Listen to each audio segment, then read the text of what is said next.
খোয়াই আগরতলা সড়কের বেহাল অবস্থার কারণে চরম ভোগান্তির শিকার সাধারণ মানুষ।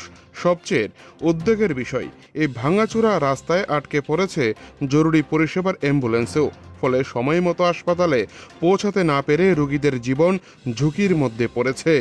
আর এই ঘটনাটি বিজেপি শাসিত রাজ্য ত্রিপুরা থেকে উঠে এসেছে।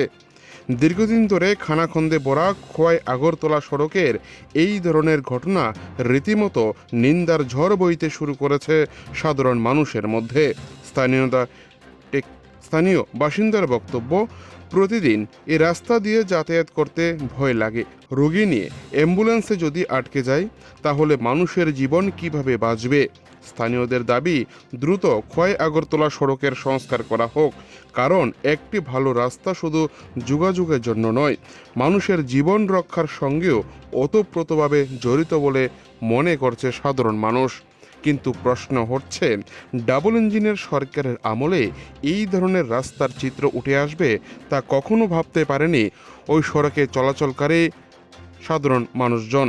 কিন্তু কবে নাগাদ এই রাস্তাটিকে সংস্কার করা হবে, বা কেনই বা এতদিন ধরে এই ধরনের দুর্ভোগ পোহাতে হচ্ছে সাধারণ মানুষকে, তা সঠিকভাবে কোনো উত্তর দিতে পারছে না স্থানীয় প্রশাসন।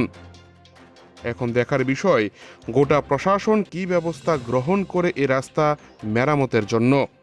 খোয়াই থেকে নিজস্ব প্রতিনিধির রিপোর্ট, টিভি 100 বাংলা।